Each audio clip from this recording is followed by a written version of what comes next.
একদা গৌতম বুদ্ধ তার শিষ্যদের নিয়ে এক বটবৃক্ষের নিচে তার মূল্যবান বক্তব্য রাখছিলেন।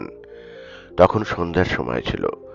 সবাইকে খুব শান্ত এবং আনন্দিত লাগছিল।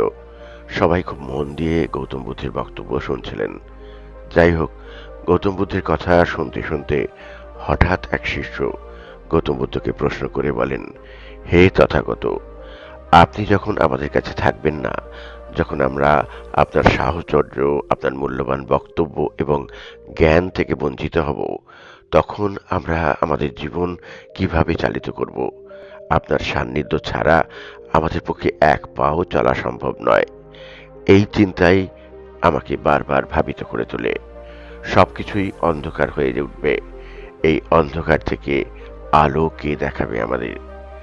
এই কথা শুনে বুদ্ধ মৃদু হেসে বলেন, এই ব্যাপারে আগে তোমাদের একটা গল্প বলবো। গল্পটা মন দিয়ে শোনো, তার মধ্যেই তোমার প্রশ্নের উত্তর তুমি পেয়ে যাবে। অতঃপর গৌতম বুদ্ধ বলেন, একদা দূরবর্তী এক গ্রামে দুজন পথিক কয়েক কিলোমিটার হাঁটার পরে বেশ ক্লান্ত হয়ে পড়েন। চলার মতো শক্তিও তাদের ছিল না। দেখতে দেখতে সন্ধে হয়ে এলো, অন্ধকার ঘনিয়ে এলো। তাই তারা ভাবলো খানিকক্ষণ এক জায়গায় বিশ্রাম করে আবার তারা হাঁটা শুরু করবে। সেই ভাবনা থেকে তারা একটি নিরিবিলি জায়গায় খানিকক্ষণ বসে কিছুটা শক্তি সঞ্চয় করে আবার হাঁটতে শুরু করেন। কিন্তু চারিদিকে এত অন্ধকার, ভালোভাবে হাঁটতেও পারছিল না তারা। এমন সময় খানিক দূরে তারা কতগুলো আলো দেখতে পায়। কাছাকাছি যেতেই তারা দেখতে পায় এক ল্যাম্প বিক্রেতা কতগুলো আলো নিয়ে তাদের দিকেই এগিয়ে আসছে। কাছে আসতেই ল্যাম্প বিক্রেতা বলেন, আপনারা মনে হয় এই গ্রামে নতুন, সামনে খুব অন্ধকার। আমার এই ল্যাম্প আপনাদের চলতে সাহায্য করবে। কিন্তু যেহেতু আমি ব্যবসায়ী, তাই এই ল্যাম্প আপনাদের মূল্য দিয়ে কিনতে হবে। একটি ল্যাম্প 1 পয়সাতেই পাবেন। এই কথা শুনে দুজন পথিকের মধ্যে একজন পথিক অনুভব করেন ল্যাম্প ছাড়া রাস্তায় চলাটা সম্ভব নয়। তাই তিনি 1 পয়সা দিয়ে একটি ল্যাম্প কিনে নেন। অন্য পথিকটি ভাবতে থাকে, আমি আর কিনবো কেন, আমরা তো একই জায়গায় যাব, ওর ল্যাম্পের সাহায্যেই আমি গন্তব্যে পৌঁছে যাব। শুধু শুধু কেন আমি পয়সা খরচ করব? এই চিন্তা ভাবনা থেকে দ্বিতীয় পথিক ল্যাম্প না কিনেই প্রথম পথিকের ভরসায় দুজনে হাঁটতে থাকে। দুজনে একসাথে চলতে থাকে। প্রথম পথিক ল্যাম্পের আলো বাড়িয়ে তাড়াতাড়ি করে হাঁটতে থাকে। এখন আর তার রাস্তা চলতে অসুবিধা হচ্ছে না। ল্যাম্পের আলোয় ভালোভাবে রাস্তা দেখে হাঁটতে থাকছে। দ্বিতীয় পথিকটিও তাকে অনুসরণ করতে থাকে আর মনে মনে ভাবতে থাকে, আমার তো পয়সা খরচ হলো না, তার ল্যাম্পের সাহায্যেই আমি হাঁটতে পারবো। তাই দ্বিতীয় পথিক প্রথম পথিকের সাথে সাথে চলার চেষ্টা করছিল। খানিক দূর যাওয়ার পর তারা একটি জঙ্গলের মধ্যে প্রবেশ করে। জঙ্গলের রাস্তা প্রায় অর্ধেক অতিক্রান্ত হওয়ার পর জঙ্গলের মাঝখান দিয়ে দুটো রাস্তা চলে গেছে। কিন্তু দুটো রাস্তা দুদিকে বেঁকে গেছে। প্রথম পথিককে যেতে হবে বাঁদিকের রাস্তা দিয়ে, যার কাছে ল্যাম্প ছিল, আর দ্বিতীয় পথিককে যেতে হবে ডান দিকের রাস্তা দিয়ে। কিন্তু যেহেতু তার কাছে কোনো ল্যাম্প ছিল না, তাই সে ঘন অন্ধকার জঙ্গলে হাঁটতেও পারছিল না। সে অন্ধকারে তার গন্তব্যস্থল হারিয়ে ফেলল। চিৎকার করে লোক ডাকার চেষ্টা করলো খানিকক্ষণ, কিন্তু কেউই তাকে সাহায্য করার জন্য এগিয়ে এলো না। ঘন অন্ধকার জঙ্গলেই তাকে রাত কাটাতে হলো। পরের দিন সকালে এক কাঠুরে জঙ্গলের গাছ কাটতে গিয়ে তার ছিন্ন ভিন্ন মৃতদেহটি দেখতে পায়। দেখে বোঝাই যাচ্ছিল হিংস্র জানোয়ার তার দেহটাকে ছিঁড়ে খেয়েছে। এই কাহিনীটি বলে বুদ্ধ খানিকক্ষণ শান্ত হয়ে পড়েন, আর সেই শিষ্যর দিকে তাকিয়ে বলেন, এই জন্যও আমি তোমাদের সব সময় বলি, নিজের প্রতি নির্ভর হও, অন্যকে কখনো অনুসরণ করো না, পরনির্ভর কখনোই হয়েও না।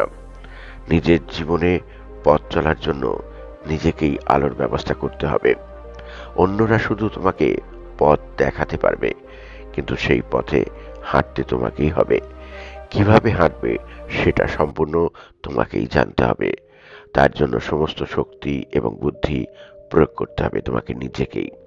বন্ধুরা, যদি আমরাও আমাদের জীবনের দিকে তাকিয়ে দেখি, তাহলে দেখব সাফল্য এবং সমৃদ্ধ জ্ঞান আসে আত্মনির্ভরতা এবং আত্মবিশ্বাসের হাত ধরে। বুদ্ধর এই গল্পে আমরা দ্বিতীয় পথিককে হারালাম, কেননা তার নিজের প্রতি ভরসা ছিল না, অন্যের ওপর নির্ভর করে চলতে চেয়েছিল। নিজের ওপর ভরসা বা বিশ্বাস কোনোটাই ছিল না তার মধ্যে। আমরাও আমাদের জীবনের পথ হারিয়ে ফেলব যদি আমরা অতিরিক্ত কারোর ওপর নির্ভরশীল হই। বুদ্ধের এই বক্তব্য খুব পরিষ্কার যে কেউ তোমার পথপ্রদর্শক হতে পারবে, তোমাকে পথ দেখাতে পারবে, কিন্তু লক্ষ্যে নিজেকেই পৌঁছতে হবে। কেউ তোমার হাত ধরে এগিয়ে নিয়ে যাবে না, তোমাকে নিজেকেই নিজের পথ প্রশস্ত করতে হবে।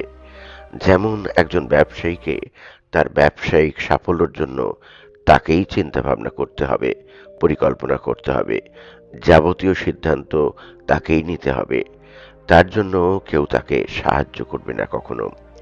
যেমন করে একজন ছাত্রকে নিজের লক্ষ্যে এগিয়ে যেতে হবে, কিভাবে পড়াশোনা করলে, কতক্ষণ পড়লে, কি পড়লে শিখরে পৌঁছবে, সেটা তোমাকেই নির্ণয় করতে হবে। তোমার অভিভাবক এবং শিক্ষকেরা শুধু তোমাকে রাস্তা বলে দেবেন, কিন্তু রাস্তার মধ্যে উদ্ভূত সমস্যা তোমাকেই সমাধান করতে হবে। তার জন্য কেউ তোমার কাছে এগিয়ে আসবে না।